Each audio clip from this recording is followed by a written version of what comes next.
কিয়ামতের ময়দানে আল্লাহ সুবহানাহু ওয়া তাআলার সামনে পরিতৃপ্ত আত্মাগুলো হাজির হবে। আল্লাহ পাক ডাক দিবেন, ইয়া আইয়াতুহান নাফসুল মুতমাইন্না ইরজিই ইলা রাব্বিকি রাদিয়াতাম মারদিয়া ফাদখুলি ফি ইবাদি ওয়াদখুলি জান্নাতি। আল্লাহ পাক সেদিন ডাক দিবেন, হে পরিতৃপ্ত আত্মার মানুষগুলো, ইয়া আইয়াতুহান নাফসুল মুতমাইন্না ইরজিই ইলা রাব্বিকি রাদিয়াতাম মারদিয়া, তোমরা তোমাদের রবের দিকে ফিরে এসো। সেইভাবে এমন অবস্থায় ফিরে আসো তোমাদের রব তোমাদের প্রতি সন্তুষ্ট, তোমরাও তোমাদের রবের প্রতি সন্তুষ্ট। ফাদখুলি ফি ইবাদি, আমার নেককার বান্দাদের মধ্যে শামিল হয়ে যাও। ওয়াদখুলি জান্নাতি, এবং আমার জান্নাতে প্রবেশ করো। একটা মজার তথ্য আপনাদেরকে শোনাই। কিয়ামতের ময়দানে মানুষ ইনফিরাদান, একা একা জান্নাতে যাবে না, আর একা একা জাহান্নামেও যাবে না। মানুষেরা জান্নাতে যাবে দলে দলে, জাহান্নামেও যাবে দলে দলে, একা একা যাবে না কেউ। জাহান্নামীদের কাতার আলাদা, জান্নাতীদের কাতার আলাদা। যেমন নাকি সূরা জুমার আল্লাহ পাক বলছেন, ওয়াসিকাল্লাযীনা কাফারু ইলা জাহান্নামা যুমারা, জাহান্নামীদেরকে, কাফেরদেরকে জাহান্নামের দিকে দলে দলে টেনে নিয়ে যাওয়া হবে। অনুরূপভাবে আল্লাহ পাক আবার পরে আয়াতে বলছেন, ওয়াসিকাল্লাযীনা তাকাউ রাব্বাহুম ইলাল জান্নাতি যুমারা, জান্নাতেও মানুষ একা একা যাবে না, ইনফিরাদান যাবে না। মানুষ সেদিন দলবদ্ধ হয়ে জান্নাতের দিকে রওনা হয়ে যাবে। নবী করিম সাল্লাল্লাহু আলাইহি ওয়াসাল্লাম বলেছেন, কিয়ামতের ময়দানে আল্লাহ পাক আমাকে ডাক দিয়ে বলবেন, আদখিল ইয়া মুহাম্মদ মিন উম্মাতিকা মান লা হিসাবা আলাইহিম মিনাল বাবিল আইমান। ও মুহাম্মদ, তোমার উম্মতের ভেতর থেকে ওই সমস্ত ব্যক্তিদেরকে তুমি বাছাই করে ঈমান নামক দরজা দিয়ে জান্নাতে প্রবেশ করিয়ে দাও, যে উম্মতের কোনো হিসাব হবে না। আল্লাহু আকবার বলেন। যাদের কোনো হিসাব হবে না, বিনা হিসেবে যারা জান্নাতে যাবে, তাদেরকে তুমি বাছাই করো। দায়িত্ব আল্লাহ পাক তার রাসূলকে দেবেন। নবী করিম সাল্লাল্লাহু আলাইহি ওয়াসাল্লাম বলেছেন, ঈমান নামক জান্নাতের দরজার প্রশস্ততা এত বেশি হবে, একসাথে একজন দুজন নয়, 1000 2000 মানুষ নয়, একসাথে 7 লক্ষ মানুষ একই চৌকাঠ দিয়ে ঢুকবে, এক দরজা দিয়ে ঢুকবে। 7 লক্ষ মানুষ একসাথে ঢুকবে, কারো গায়ে কারো টাচ লাগবে না। আল্লাহু আকবার বলে। আল্লাহর হাবিব সাল্লাল্লাহু আলাইহি ওয়াসাল্লাম সেদিন বাছাই করবেন, বিনা হিসেবে যারা জান্নাতে যাবে তাদেরকে বাছাই করার দায়িত্ব আল্লাহ পাক তার রাসূলকে দেবেন। নবীজি সেদিন জান্নাতি মানুষগুলোকে আলাদা করে ফেলবেন, বাছাই করে ফেলবেন। সুতরাং মূল কথা মনে রাখতে হবে, নবীজির সাথে যার সম্পর্ক থাকবে না, কিয়ামতের দিন নবীজি তাকে চিনবে না। ঠিক কিনা বলেন? নবীজির সাথে যার সম্পর্ক নেই, নবীজি তাকে চিনবেন না। বিনা হিসেবে জান্নাতে যাওয়ার আমল আল্লাহ রাসূল শিখিয়ে দিয়েছেন। আল্লাহ পাক যদি আমাদের কাছ থেকে হিসাব নিতে চান, আল্লাহর সামনে হিসাব দেওয়ার ক্ষমতা পৃথিবীর কোনো ওলি দরবেশের নাই। আছে নাকি? একটু জোরে বলেন না। সামান্য একটু দুনিয়ার দিকে তাকান, পৃথিবীর বাস্তব নমুনাগুলো সামনে দেখুন।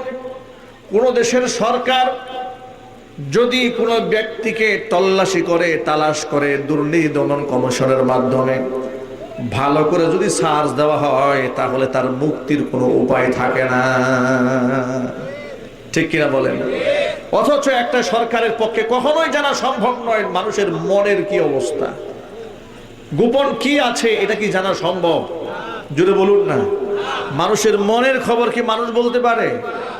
শুধুমাত্র বাহ্যিক হিসাব করেও মানুষের অবস্থা এমন হয়ে যায়, আপনারা দেখেছেন এক সময় অবৈধ টাকা পয়সার হিসাব দিবে কি করে এই কথা চিন্তা করে বাংলাদেশেই লোকেরা টাকাগুলাকে টুকরা টুকরা করে করে কেচি দিয়ে কেটে নদীতে ভাসিয়ে দিয়েছে। বাস্তবতা হয়নি বাংলাদেশে? দামি ব্র্যান্ডের গাড়ি রাস্তায় ফেলে চাবি সহ ফেলে পালায় গেছে। কি জবাব দেবে ইনকাম ট্যাক্সের কাছে? বৈধভাবে কামাই করেনি। সামান্য দুনিয়ার হিসাব রক্ষক যারা যারা আমার ইঞ্চ জানে না, শুধু আউটটা জানে, কিছুটা জানে, জানানোর সীমাবদ্ধতা আছে, ঠিক কিনা বলেন?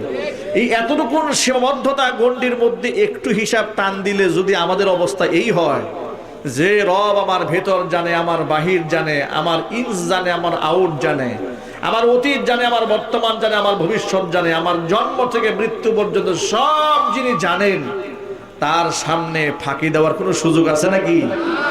কোনো সুযোগ নাই। তাহলে আল্লাহর সামনে হিসাব দিয়ে পার পাবো কি করে? আল্লাহ পাক যদি আমলনামা ওজন দিয়া পাই টু পাই হিসাব নেন, পার পাওয়ার তো সুযোগ নাই। কোরআনের বহু জায়গার মধ্যে এসেছে ইন্নাল্লাহা সারিউল হিসাব, আল্লাহ পাক খুব দ্রুততম হিসাব গ্রহণকারী। মুফাসসিরিনে কেরামরা শব্দের তাত্ত্বিক বিশ্লেষণ করেছেন। আল্লাহ পাক কোন জায়গায় বলেছেন লাতীফুন খাবীর, কখনো বলেছেন লাতীফুন মানে সূক্ষ্ম সূক্ষ্ম খবর রাখেন, কখনো বলেছেন খাবীরুন মানে বড় বড় খবর রাখেন, কখনো বলেছেন আলিমুন বিদাতিস সুদূর মনের খবর রাখেন। কখনো আল্লাহ পাক বলেন ইয়ালামু মা বাইনা আইদিহিম ওয়া মা খালফাহুম, সামনে পেছনে সব জানেন। কে জানেন? আরো যদি বলুন, সব জানেন। তাহলে সেই রবের সামনে তো ফাঁকি দেওয়ার কোনো সুযোগ নাই। রবের সামনে ফাঁকি দেওয়ার কোনো সুযোগ যখন থাকবে না, আল্লাহ যদি হিসাব টান দেন, জাহান্নামে যাওয়ার কোনো ছাড়া কোনো রাস্তাও থাকবে না।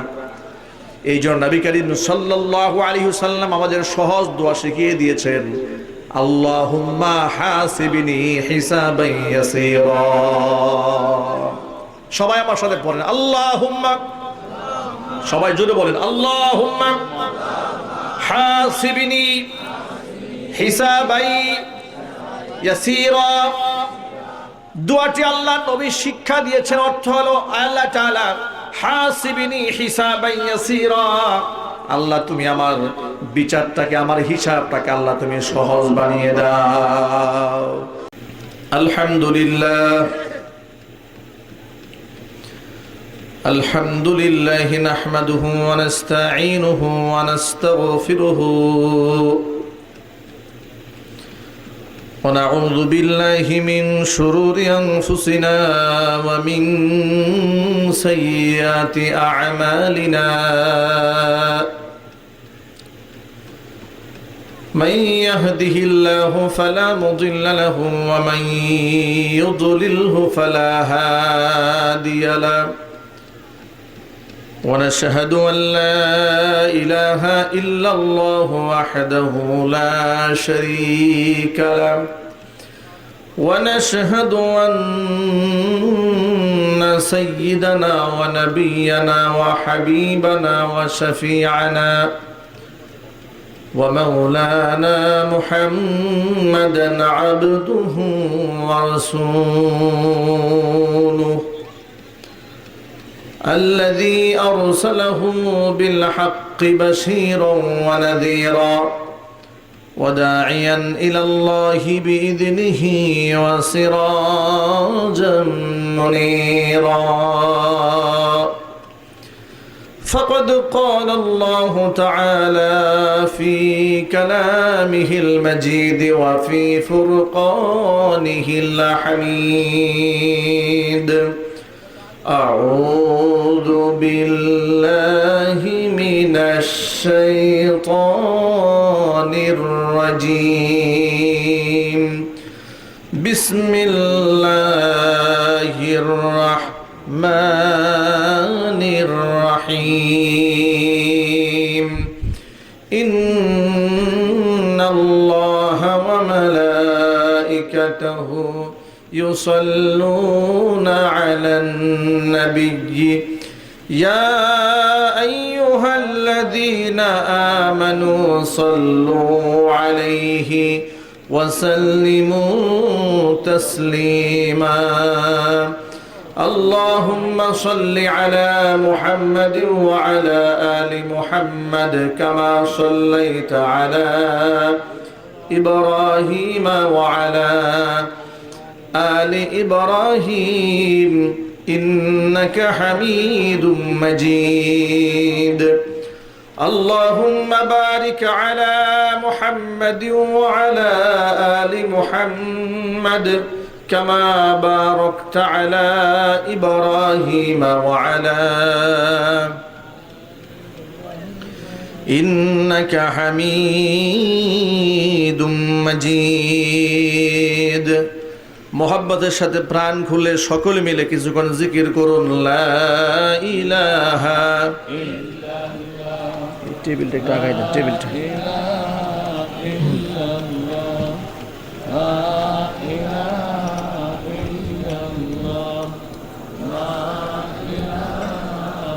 ঠিক আছে লা ইলাহা ইল্লাল্লাহ লা ইলাহা ইল্লাল্লাহ হালকা একটু দিলে রিভার্ব মিক্স করে দেব বলে হালকা করে লা ইলাহা ইল্লাল্লাহ লা ইলাহা ইল্লাল্লাহ লা ইলাহা ইল্লাল্লাহ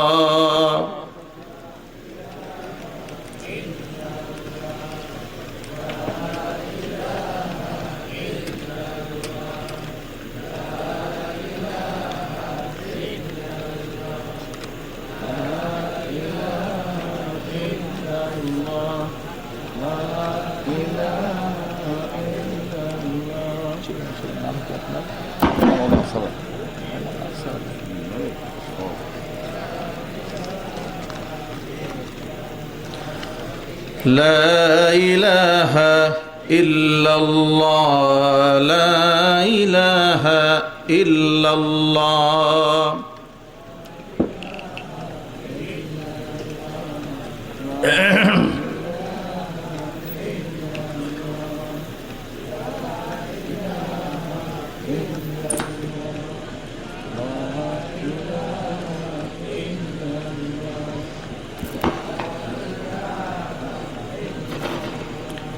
لا إله إلا الله لا إله إلا الله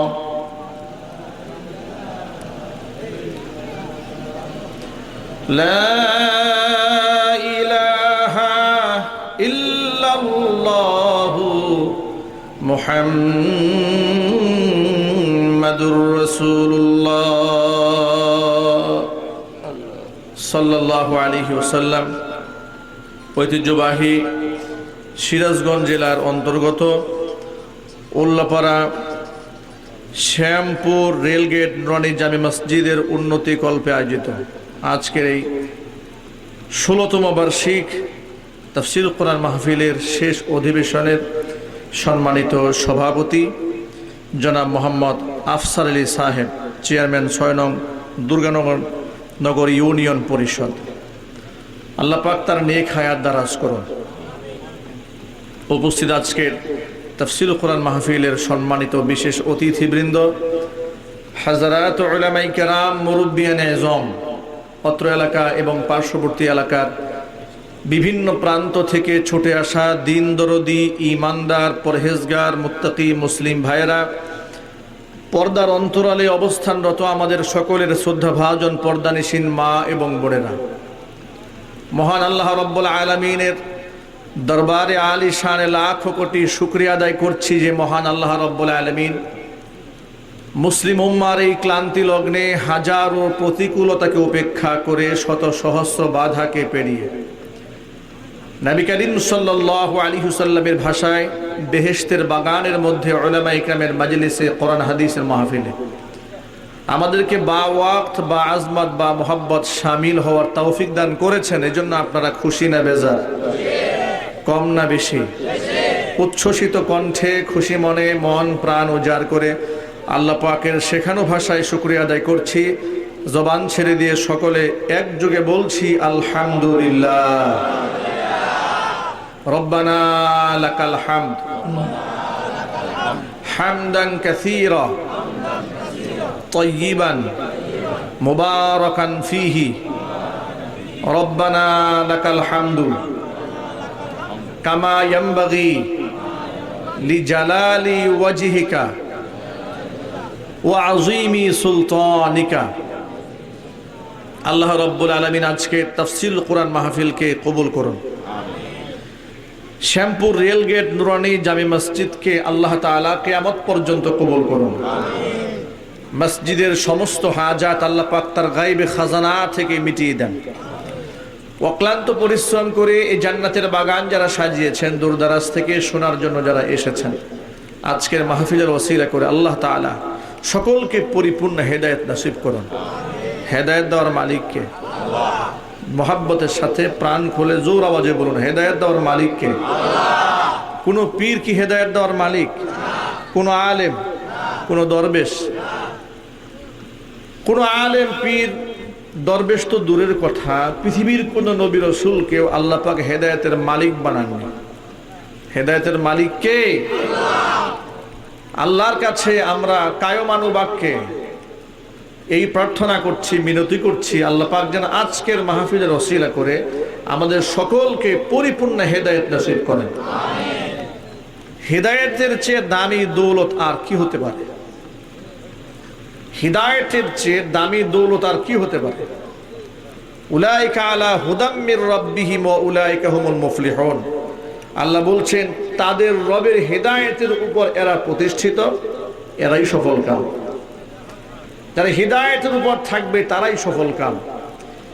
একটি মাহফিলে আসার বড় উদ্দেশ্য এটা থাকে যে আমি আমার জীবনের দুষ্ত্রুটিগুলোকে সংশোধন করে মাহফিল থেকে তওবা করে আল্লাহর ওলি হয়ে বাড়ি ফিরে যেতে চাই। ইনশাআল্লাহ বলেন, ইনশাআল্লাহ। যদি বলুন না ইনশাআল্লাহ। আমরা বদলাতে চাই, আমাদের আখলাককে পরিবর্তন করতে চাই, আমাদের দিলকে পরিচ্ছন্ন করতে চাই। নবী করিম সাল্লাল্লাহু আলাইহি ওয়াসাল্লাম বলেছেন, আলা ইন্না ফিল জাসাদি লা মুদগা। মনে রেখো, গোটা দেহের মধ্যে গোশতের একটা টুকরা আছে, এমন একটি টুকরা আছে, ইদা সালুহাত সালুহাল জাসাদু কুল্লু। এই টুকরাটা যদি ভালো হয়ে যায় গোটা দেহটা ভালো হয়ে যায়। ওয়া ইদা ফাসাদাত ফাসাদাল জাসাদু কুল্লু। আর এই গোশতের টুকরাটা যদি খারাপ হয়ে যায় গোটা দেহ খারাপ হয়ে যায়। আলা ওয়াহিয়াল কলব। মনে রেখো, সেই গোশতের টুকরা হচ্ছে মানুষের কলব। এই কলব যার ঠিক হয়ে যায় তার গোটা বডি ঠিক হয়ে যায়। যার কলব নষ্ট হয়ে যায় তার গোটা দেহ নষ্ট হয়ে যায়। কিয়ামতের ময়দানে আল্লাহ সুবহানাহু ওয়া তাআলার সামনে পরিতৃপ্ত আত্মাগুলো হাজির হবে। আল্লাহ পাক ডাক দিবেন, ইয়া আইয়াতুহান নাফসুল মুতমাইন্না ইরজিই ইলা রাব্বিকি রাদিয়াতাম মারদিয়া ফাদখুলি ফি ইবাদি ওয়াদখুলি জান্নাতি।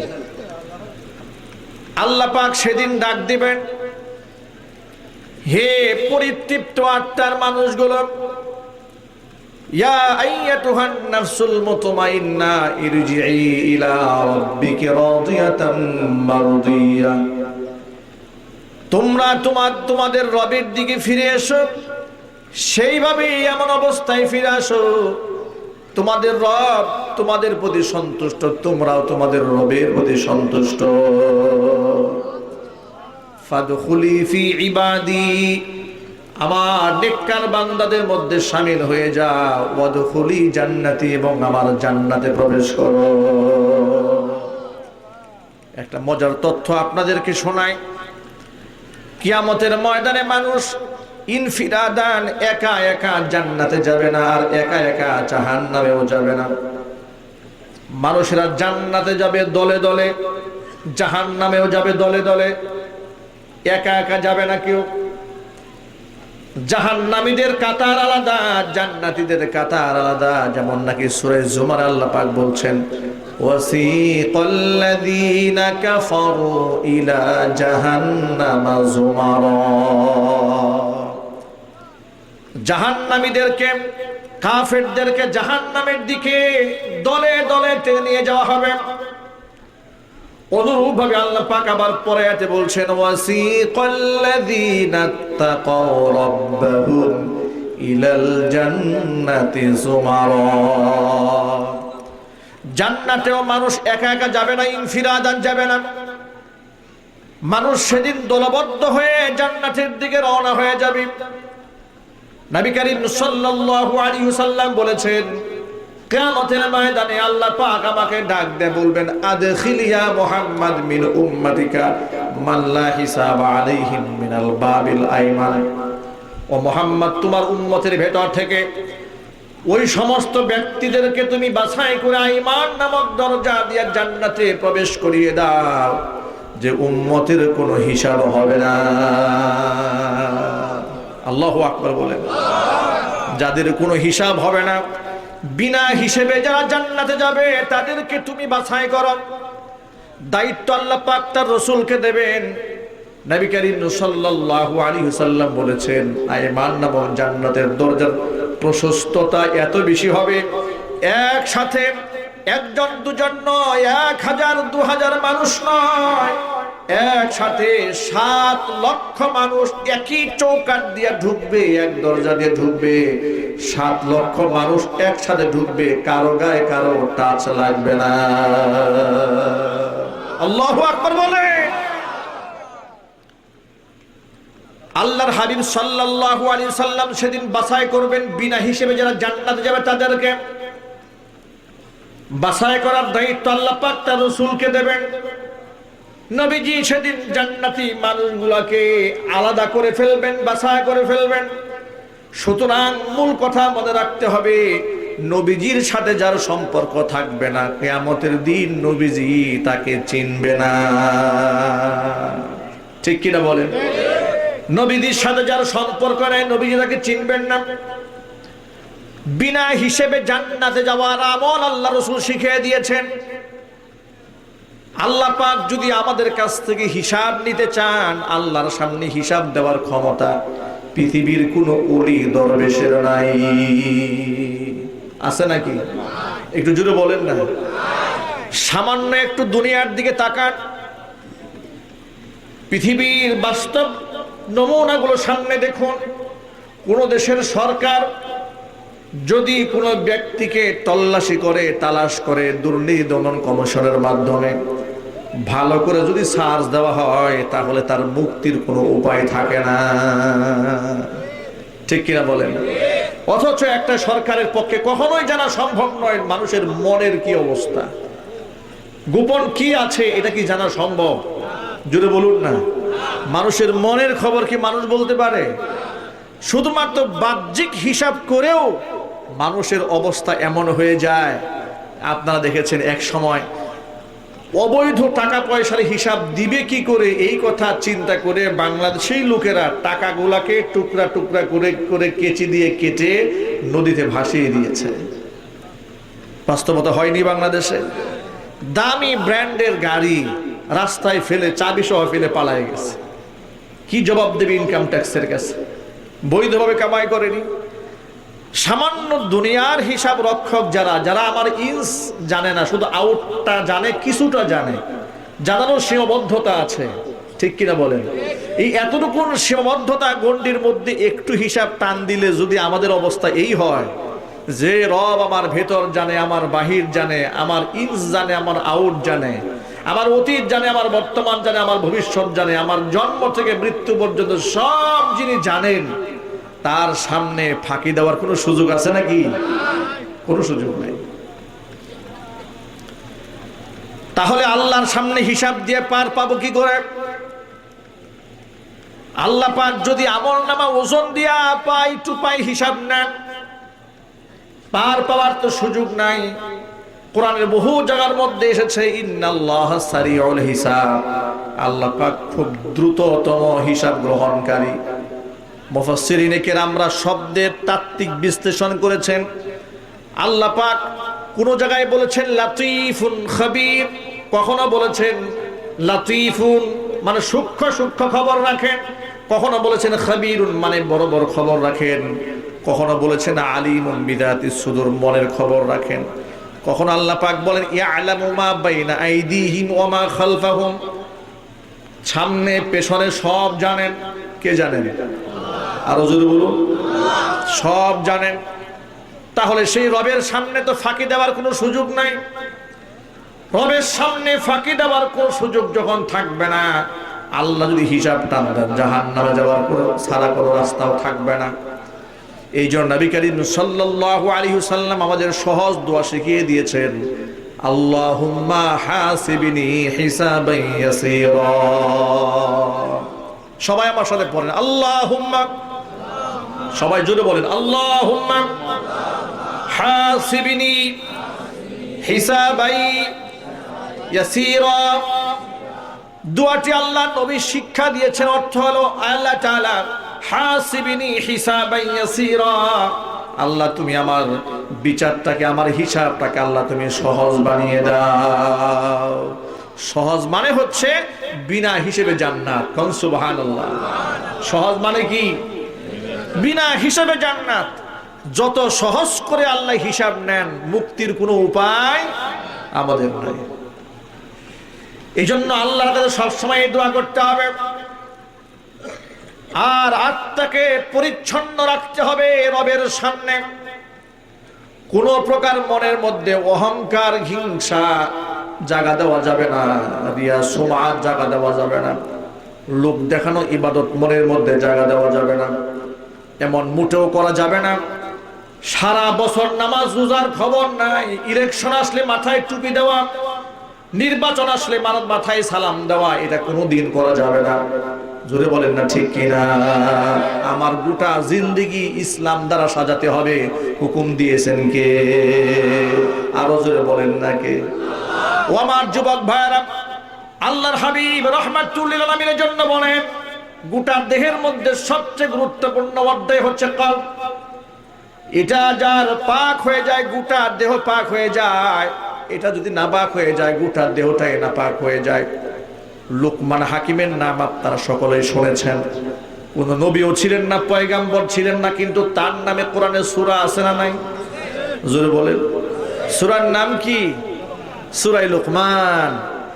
লুকমান হাকিম দেখতে খুব সুন্দর মানুষ ছিলেন না, লম্বা ছিলেন না, কোন রাজা বাদশাও ছিলেন না, কোন নবী পয়গাম্বর ছিলেন না, কিন্তু সম্মান আর মর্যাদা কত বেশি, তার নামে আল্লাহ সূরা নাজিল করে দিয়েছেন। লোকমান হাকিম দেখতে একজন খাটো মানুষ ছিলেন, কালো মানুষ ছিলেন, বেটে মানুষ ছিলেন। তিনি একদিন দাঁড়িয়েছিলেন, জনৈক ব্যক্তি উপহাস করে বলেছে কত মোটা মোটা ঠোঁট তার। লোকমান হাকিম শুকরিয়া আদায় করে বলেছে, এই মোটা ঠোঁট তো আল্লাহর দেওয়া, কিন্তু মোটা ঠোঁট দিয়ে যে কথাগুলা বের হয় সেই কথাগুলা খুবই সূক্ষ্ম এবং পাতলা। সুবহানাল্লাহ। প্রিয় যুবক ভাইরা আমার, সেই লোকমান হাকিম এত সম্মানিত ব্যক্তি, যার শানে আল্লাহ পাক কোরআন মাজিদের মধ্যে আয়াত নাজিল করলেন যে আল্লাহ মানুষকে ওয়াজ নসিহত করার ভাষার কোনো অভাব নাই, শব্দের কোনো অভাব নাই। সেই জায়গায় আল্লাহ পাক মানুষকে নসিহত করতে গিয়া লোকমান হাকিমের ভাষায় নসিহত করেছেন। লোকমান হাকিম এত সম্মানিত কেন হলেন? লোকমান হাকিম ছিলেন একজন গোলাম, কৃতদাস, কাজের লোক। মাঠে ময়দানে ভেড়া বকরি দুম্বা তিনি চড়াতেন। লোকমান হাকিম মাঠে ময়দানে ভেড়া বকরি দুম্বা চড়াতেন, কিন্তু লোকমান হাকিমের বক্তব্য, তার কথাবার্তা, তার আচরণে তার মনিব অবাক হয়ে গিয়েছে। তিনি বুঝতে পারলেন লোকমান হাকিমে সাধারণ কোনো মানুষ নন, তার মধ্যে অসাধারণ কিছু গুণ আছে যেগুলো সাধারণ মানুষের মধ্যে দেখা যায় না। তার অসাধারণ মেধা, প্রজ্ঞা এবং তার বিচক্ষণতাকে যাচাই করার জন্য তিনি একটা পরীক্ষা করলেন লোকমান হাকিমকে। লোকমান হাকিমকে দেখে তার মনিব বলছে, লোকমান আসো এখানে। লোকমান গেলেন, লোকমানের হাতে একটা ছাগল ধরায় দিলেন, বললেন লোকমান এই ছাগলটাকে নিয়ে যাও, এই ছাগলটাকে জবাই করার পরে গোটা ছাগলের দেহের ভিতরে সবচাইতে নিকৃষ্ট দুটা অঙ্গ কেটে আমার সামনে হাজির করে দাও। ছাগল কেটে ছাগলের ভিতরে সবচেয়ে নিকৃষ্ট দুটা অঙ্গ কেটে আমার সামনে হাজির করে। লোকমান হাকিম ছাগল জবাই করলেন।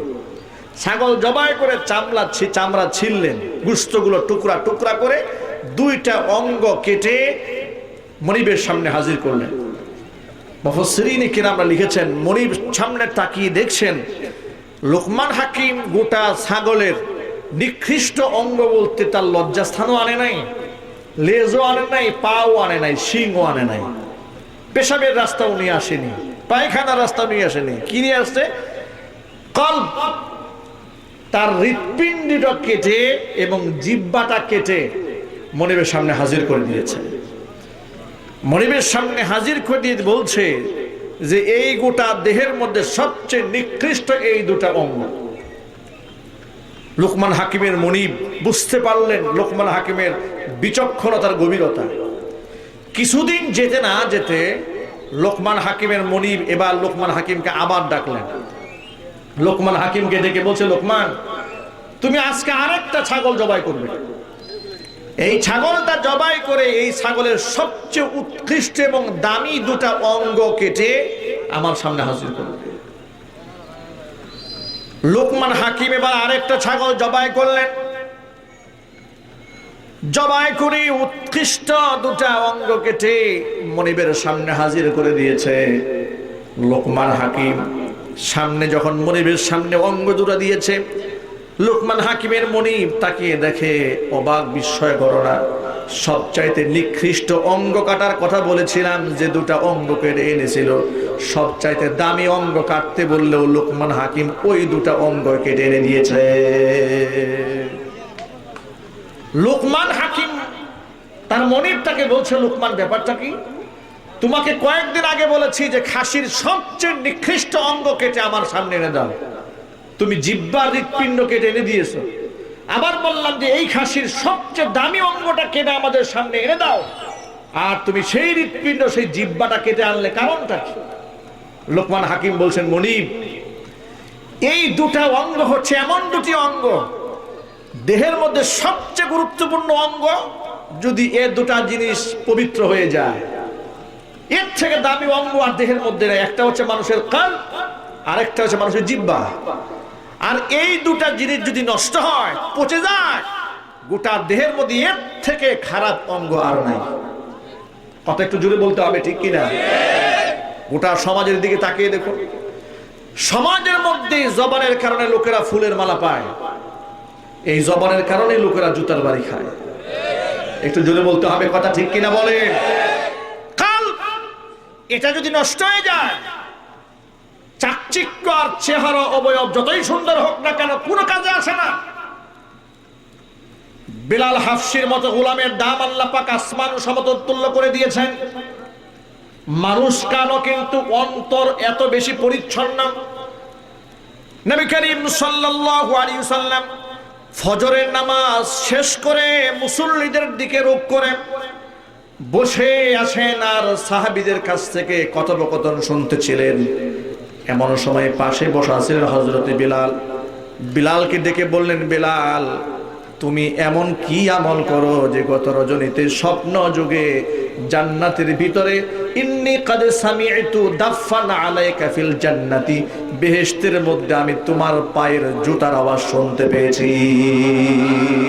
আল্লাহু আকবার বলেন। আর চিল্লায় কেন আল্লাহু আকবার? আমার বন্ধুগণ, নবীজি সাল্লাল্লাহু আলাইহি ওয়াসাল্লামের স্বপ্ন হলো ওহী।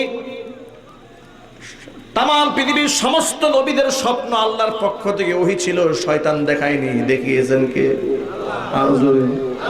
আল্লাহ সুবহানাহু ওয়া তাআলা দেখিয়েছেন। বেলালকে বলছেন, বেলাল, কি আমল করে, এমন কোন স্পেশাল আমল আছে তোমার? কাদ সামি'তু দাফানা আলাইকা ফিল জান্নাতি, আমি জান্নাতের মধ্যে আমার সামনে সামনে তোমার কদমের আওয়াজ শুনতে পেয়েছি।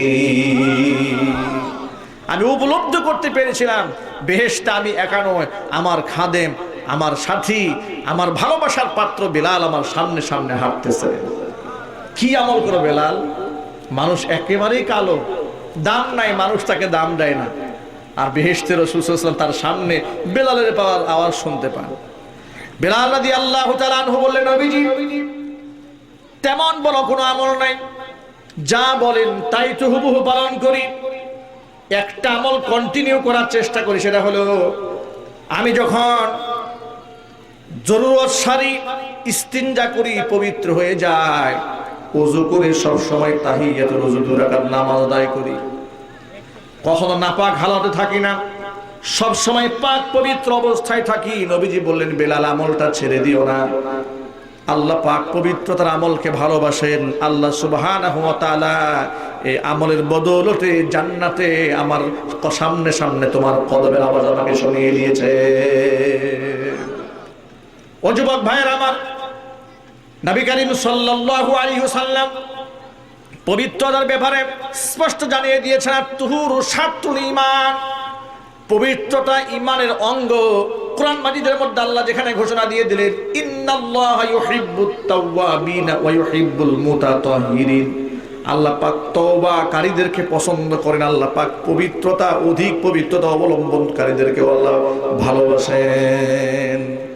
যেখানে পবিত্রতা ঈমানের অঙ্গ বানিয়ে দেওয়া হয়েছে, আল্লাহর ভালোবাসার পাত্র তারা যারা নিজেরা অতি পবিত্র হয়ে থাকে। এই মূলনীতি হচ্ছে ইসলামের। সেই ইসলাম ধর্মে যদি কোনো ব্যক্তি নামাজ রোজার ধার ধারে না, ওযু গোসলের ধার ধারে না, 40 দিন ওযু নাই, গোসল নাই, গায়ের মধ্যে সালার চট পড়েছে, মাথার মধ্যে চুলের জটলা লাগিয়েছে, হাতের মধ্যে শিকল, লোহার শিকল, গলার মধ্যে শিকল, এই লোক যদি এই দেশে অলি হয়ে যায়, আল্লাহর অলি হয়ে যায়, তাহলে শয়তানের দুষ্টকে, কথা বলেন না, ঠিক কিনা বলেন? যেখানে ইসলামে পবিত্রতাকে ঈমানের অঙ্গ বানিয়ে দেওয়া হয়েছে, নবী করিম সাল্লাল্লাহু আলাইহি ওয়াসাল্লাম এত বেশি খুশবু ব্যবহার করতেন, সাহাবায়ে কেরাম বলেছেন রাসূলের সাথে মুসাফা করলে ঘন্টার পর ঘন্টা মিশকের ঘ্রাণ থাকতো হাতে। সুবহানাল্লাহ, রাস্তি বলেন। সেই জায়গায় বেনামাজি অপবিত্র লোকেরা পীর হয়ে যাচ্ছে, নাই সমাজে? একটু জোরে বলুন না, নাই? গাঁজাখুর পীর, বিড়িখুর পীর আছে না নাই? সিরাজগঞ্জে নাই? বিরাট পীর। এই পীর এই দেশের বাণিজ্য খুব চালাচ্ছে। নামাজ রোজা নাই, পর্দা পুশিতা নাই। তারা বলে শরীয়তের হুজুর এগুলা বুঝে না, এগুলা আধ্যাত্মিক ব্যাপার, এগুলা শরীয়তের আলেমরা বুঝে না। একজন এক ভন্ডের সাথে আমার সাক্ষাৎ হয়েছে। রমজান মাসে প্রকাশ্যে ধূমপান করছে, সাদা লুঙ্গি পরা, সাদা শার্ট পরা, আমার মসজিদের পাশে। আমি জিজ্ঞেস করলাম যে আপনি এই কাজটা যে করছেন, রমজান মাস, এই প্রকাশ্যে ধূমপান করছেন, আপনার কি একটু লজ্জাও হয় না, একটু শরম হয় না আপনার? তখন আমার বয়স আরো অনেক কম ছিল, তিনি আমাদের বয়সে অনেক সিনিয়র, আমার বাবার বয়সে। তিনি আমাকে তুমি করে বললেন যে তোমরা শরীয়তের হুজুরা এটা বুঝবা না, এটা মারিফতের অনেক উপরের ব্যাপার, এটা তোমরা এখনই বুঝবা না, এটা মারিফতের ব্যাপার। তবে শুধু একটা কথা বলে দিই তোমাকে, আত্মাকে কষ্ট দিয়ে রোজা রাখা জায়েজ নাই। কত বড় ফতোয়া দিয়েছেন দেখছেন? আমি এর নাম দিয়েছি ফতোয়ায়ে শয়তানি। এই ফতোয়ার নাম কি জোরে বলুন? ফতোয়ায়ে শয়তানি। এই ফতোয়ায়ে শয়তানি করে করে আজকে সাধারণ মানুষের ঈমান আমল সব বরবাদ করে দিচ্ছে। কথা বলতে হবে, ঠিক কিনা? পীর তো তিনি হবেন যার মধ্যে সুন্নতের কোনো ঘাটতি থাকবে না। ফরজ ওয়াজিব তো অনেক উপরের ব্যাপার, সুন্নত মুস্তাহাব যার আমল থেকে ছুটবে না, সেই তো পীর হবে। কথা বলুন না, ঠিক কিনা? আর সরাসরি যদি কেউ কবিরা গুনাহ করে, সে তো পীর হবে, তবে সে শয়তানের দুষ্ট হবে। কথা বলুন, ঠিক কিনা? আর আমার মা বোনরা না বুঝে এই সমস্ত পীরের নামে মান্যত করে, সিন্নি দেয়, আরো অনেক কথা আপনার কাজ এই গ্রামগঞ্জে, শহর নগরে, বন্দরে চলতে থাকে। বিভিন্ন মাজারে উরসের নামে যা হয়,